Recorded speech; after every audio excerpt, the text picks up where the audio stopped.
FedEx falling almost 6% in the pre-market trade, 5.7% to be precise. Its first quarter profit missed analyst forecasts. The parcel company said it wasn't providing a profit outlook for the fiscal year due to uncertain global demand. Joining us now with the latest is Bloomberg's Katie Linsell. Katie, what was your takeaway?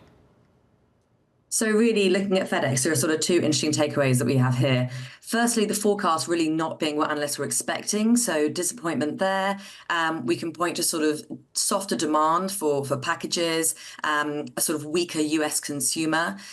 So quite a lot of disappointment coming out of there. And then also, if we look at the fact that FedEx was saying they were unable to actually forecast for full year guidance, which is very rare for FedEx. Normally they're able to provide that kind of forecast, that kind of guidance for investors and analysts. In this case, they were saying they're keeping it to the current quarter.